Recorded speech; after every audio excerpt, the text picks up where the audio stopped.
Hola, bienvenidos a la primera clase de Historia de la Cultura. ¿Están listos? Comenzamos. Bueno, pues bienvenidos a esta primera clase de Historia de la Cultura del ciclo 2020-2021. Ya me conocen, soy el maestro César Cruz. Estaremos trabajando a distancia por el momento. Vamos con la primera unidad, que se titula La cultura material y su relación con la vida cotidiana.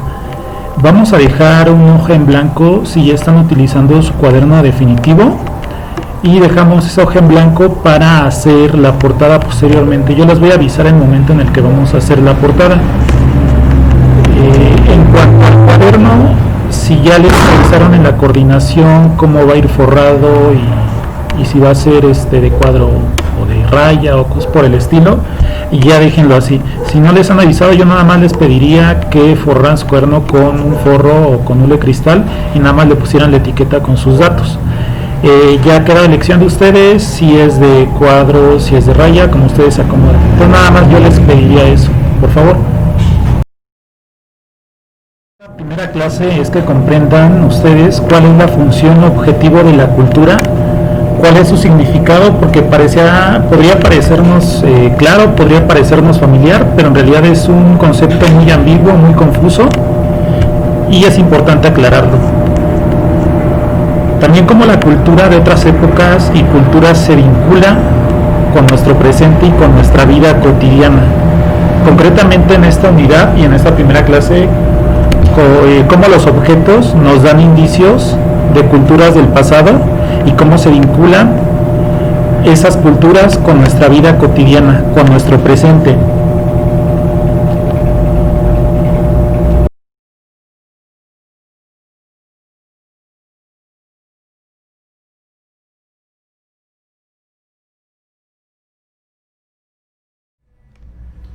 Y bien, para entender esta clase de historia de la cultura, primero tenemos que saber cuál es el concepto de cultura, sobre todo un concepto ya más especializado, pues en las diferentes fuentes, no sé, de internet o en enciclopedias o en libros así muy generales, nos dan una definición como que muy general, nada especializada, y pareciera que una se copia a otra, ¿no? Como que son muy parecidas todas. Entonces, si es necesario explicarles una definición mucho más detallada, mucho más especializada.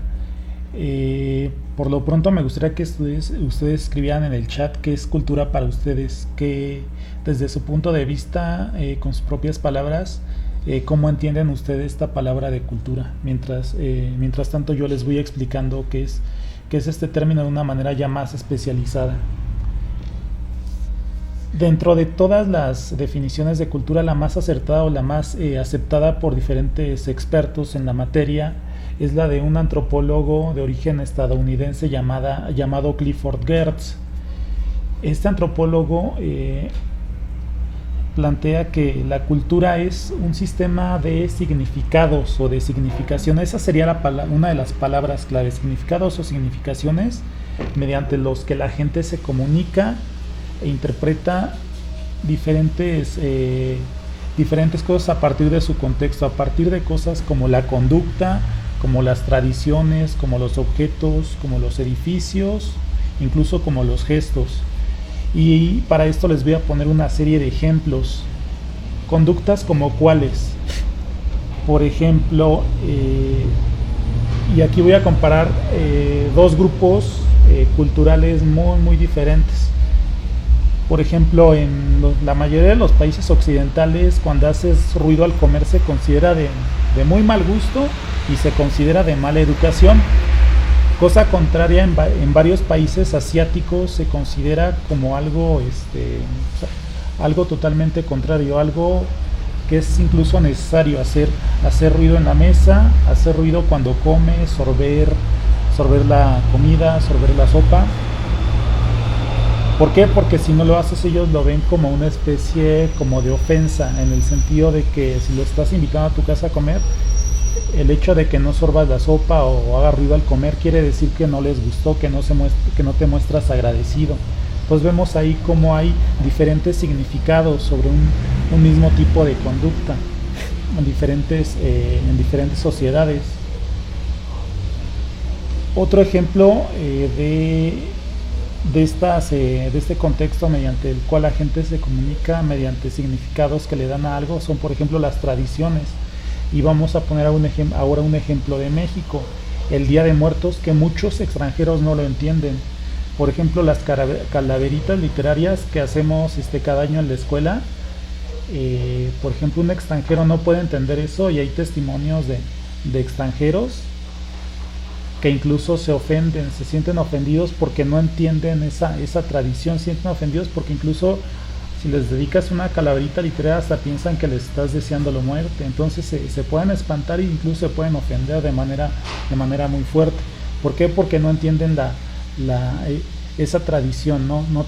Para ellos no tiene el mismo significado que para nosotros, por eso es que no lo entienden, y porque también no se les hace familiar.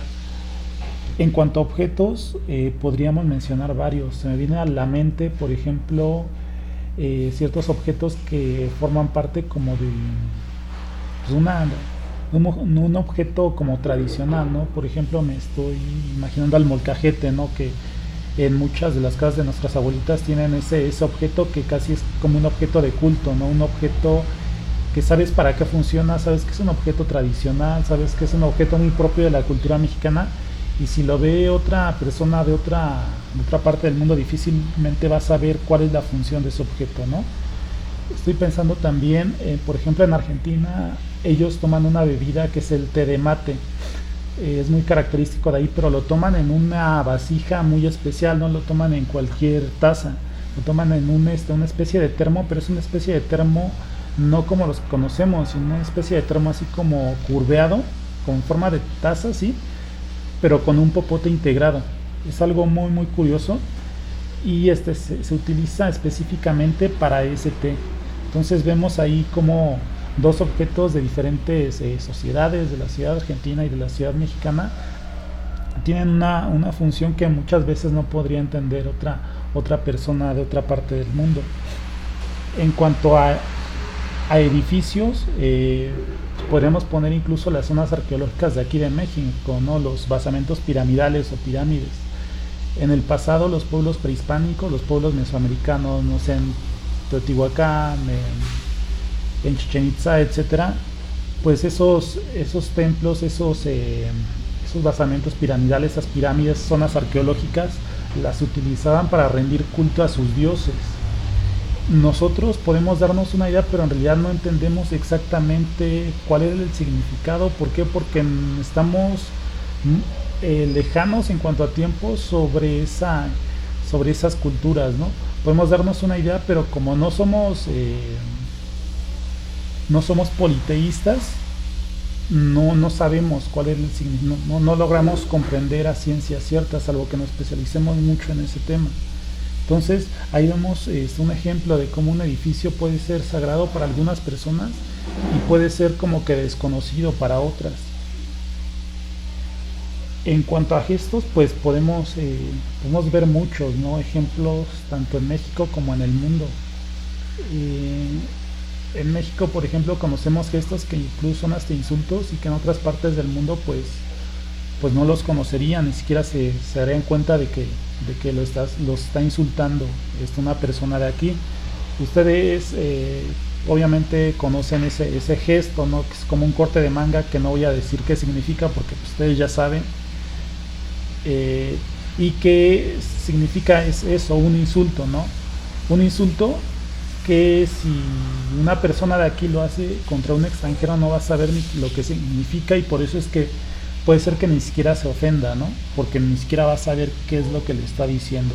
Entonces, mediante ese tipo de contextos, la gente se comunica y le da ciertos significados, y eso básicamente es la cultura, ¿no? Y más concretamente, la función o el objetivo de la cultura es dar un sentido al mundo y hacerlo comprensible, es hacer comprensible al mundo. Esa es su función de la cultura, hacer comprensible al mundo, porque de otra manera nada más estaríamos juzgando a una u otra cultura y no le estaríamos comprendiendo. Estaríamos diciendo, no, pues es que mira, las costumbres de esos son como de salvajes, pero en realidad, ¿qué dirían de nosotros? Creo que también las juzgarían, ¿no? Entonces, si no nos entendemos entre diferentes culturas, pues no vamos a llegar así como que a ningún lado, ¿no? Por eso es que hay muchos prejuicios, por eso es que incluso llega a haber conflictos entre países, entre personas, etcétera, porque no se entienden culturalmente, no se tratan de entender. Aquí hay una nota que yo hago, no la dice este antropólogo estadounidense Clifford Geertz, sino es de mi autoría esta nota. Fíjense bien, no podemos entender un elemento cultural sin saber su significado. Si no sabemos el significado de uno de los elementos culturales que les puse como ejemplo, o incluso de otros que ustedes sepan, no vamos a poder entender su significado y vamos a empezar a tener prejuicios contra esas otras sociedades, esas otras culturas, no nos vamos a entender. Y ahí vienen los choques culturales, ¿no? Cuando un extranjero viene a México, muchas cosas se le hacen raras, ¿no? Ahí les voy a poner otro ejemplo. Hay una costumbre en México de que cuando saludas a alguien, especialmente entre gente un poco más joven, la saluda así como de beso en la mejilla, ¿no? Y para muchos extranjeros, especialmente para europeos, se les hace se les hace muy extraño, ¿no? Piensan que te les estás lanzando, cosas por el estilo, que los quieres cortejar, y pues nada de eso, ¿no? Simplemente es un saludo, pero ellos como no entienden esa costumbre, esa forma de expresar una parte de la cultura de México, pues empiezan a juzgar de una manera en que lo malinterpretan, ¿no? Este tipo de cosas, este tipo de choques culturales también nos llevan a otro concepto que se llama etnocentrismo. El etnocentrismo incluso es peor porque significa que tú no tratas de entender a la otra cultura, a las otras culturas, sino que todo lo ves desde dentro de tu cultura y no te aproximas a las otras, las empiezas a juzgar, les dices, mira, es que estos son salvajes porque actúan así, tienen esa tradición, se me hace de salvajes, de personas incivilizadas. Eso se llama etnocentrismo, ¿no? Nada más fijarte en tu cultura y querer poner los mismos valores de tu cultura a otras sin conocerlas, sin interesarte en el significado que tienen esos elementos culturales de otras sociedades. Y esto pasa mucho, por ejemplo, en el cine de Hollywood. Ustedes vean las películas así como que más palomeras, más domingueras de Hollywood, las películas estadounidenses así como que más comerciales, y muchas de ellas nos manejan como que muchos estereotipos. Un estereotipo es como un papel asignado hacia cierto grupo de personas o cierta persona, en este caso nacionalidades o culturas, que no necesariamente o que inconscientemente grabado, y muchas veces es una imagen falsa, ¿no? Un ejemplo de estereotipo sería cómo nos ven a los mexicanos en las películas de Hollywood. Fíjense bien, hagan memoria. Siempre nos ven así como que o somos narcos, o somos pandilleros, o estamos en un burro ahí, o con un zarape, tomando tequila o mezcal ahí, siempre sentados ahí tomados. O sea, nos ven de esa forma, ¿no? Lo cual pues, nosotros sabemos que no es cierto, es un estereotipo falso que nos vende Hollywood, un estereotipo muy erróneo, y así hace con otras culturas, ¿no? Con otras personas de otras regiones del mundo. Por ejemplo, a los árabes del Medio Oriente, casi siempre los pasas en esas películas de Hollywood, los pasan como si fueran terroristas todos, lo cual también es algo absurdo, ¿no? De los alemanes siempre nos los pasan como si fueran nazis o cosas por el estilo. Entonces empezamos a juzgar a otras personas, a otras sociedades, por medio de este tipo de películas, o más bien hay gente, en este caso la gente de allá, que se cree esa propaganda de esas películas de Hollywood, que se cree que así son los demás países, que así son las demás personas, ¿no? Un ejemplo pues también es Donald Trump, ¿no? Que es como que el ejemplo de ese tipo de personas que se creen ese tipo de estereotipos del cine de Hollywood, ¿no?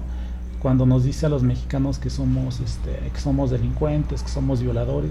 Entonces él también está mostrando esos prejuicios que comparte el cine de su país, ¿no? Sobre otras sociedades, en este caso los mexicanos.